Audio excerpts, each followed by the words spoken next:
So, understanding the difference between professional lighting and using a light box that you bought on Amazon, and what is the main difference between the two. So, a lot of smaller product companies will come to me who have recently been in the DIY space, and they went on Amazon and they just purchased a regular light box. They took all their product photos and now they're looking for an upgrade. Maybe they are going through a rebrand, or they just want to make their product look a little bit more premium. And yeah, but we shot it in a light box and it looks fine for now. Like, how do we up level these photos? So there's a few different reasons why using a professional photographer who understands lighting is going to make a really big difference for how you're going to appear online and to sell your product. So when you buy a light box, it's a really great time to be starting out when you're DIYing it. Maybe you don't have a huge budget, but you're going to be able to get something out there. If you're using a light box, I always suggest to find somebody to at least professionally edit the photos for you, because it's really going to help, because your quality isn't going to be as good with a light box. When you do buy the light box, you have no control over how the lighting is going to work. You set it up, your product goes in it, and you take the photo. You don't get to say, hey, I really would rather this type of a shadow, or there's a reflection on the front because maybe you have a very reflective packaging, and you don't get to have a say in removing that. Unless you are really good at Photoshop and you can do it, but you don't have the option to fix it with your lighting.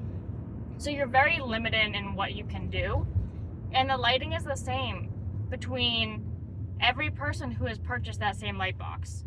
You're not getting any type of a variation. So when you switch over from using a light box to working with a professional photographer, we have a lot more control and a lot of different lighting modifiers that we can use depending on what type of packaging you have.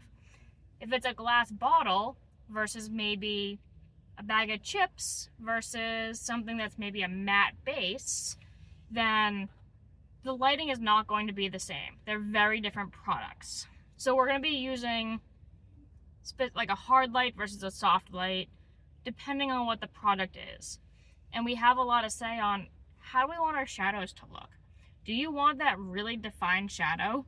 So imagine if you're outside in the sun and there's no clouds, it is full sun that day.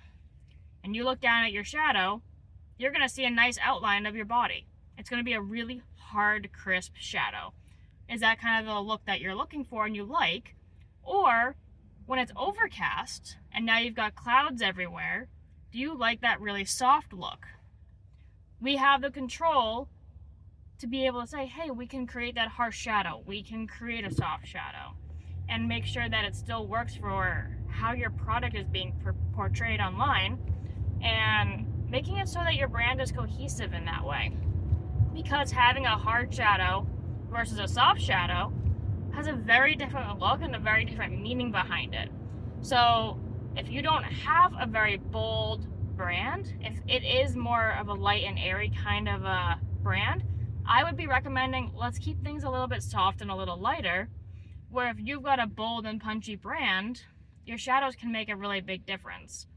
And your lighting is going to have a really big part in what you're going to be getting at the end result of all of this. So if you're not sure if your lighting and your shadows and the way that your product is being portrayed, we can always chat, and I can help you kind of figure out what you're doing well, where you can make improvements, and what the rest of the year looks like for improving on your product imagery. Because when you improve on your product imagery, it really does help on the sales side. And leveling it up is a huge part of making sure that your brand is being portrayed the way that you want it to be portrayed. A conversation I have all the time with brands is they will go through spending all this time with designers and packaging experts, making sure that their product packaging is as nice as it can be. Like, it is premium. When you hold that in your hand, you love it. It feels awesome. But then they're going to skimp out on the photography, and they're only selling online. And that's a really big issue that I'm seeing right now, because if you're not going to invest in how the product looks online, it doesn't matter how amazing your packaging is, because it's not going to look good when someone sees the photo of it.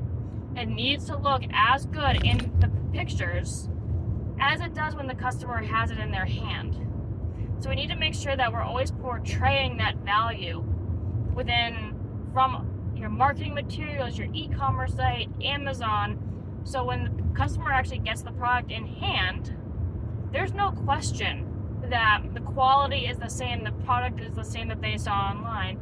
It'll reduce your return rate, and you're going to have happier customers in the long run.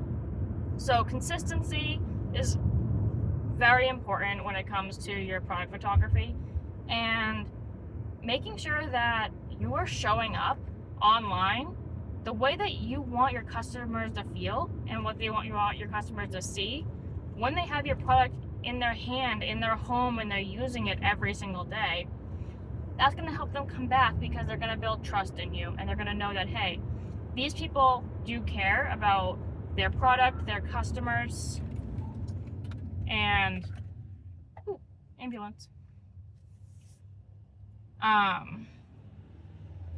Showing that you can care about your customers can be portrayed through all of your product imagery, and making sure that you're just putting the time and the effort in to show up in the best light possible.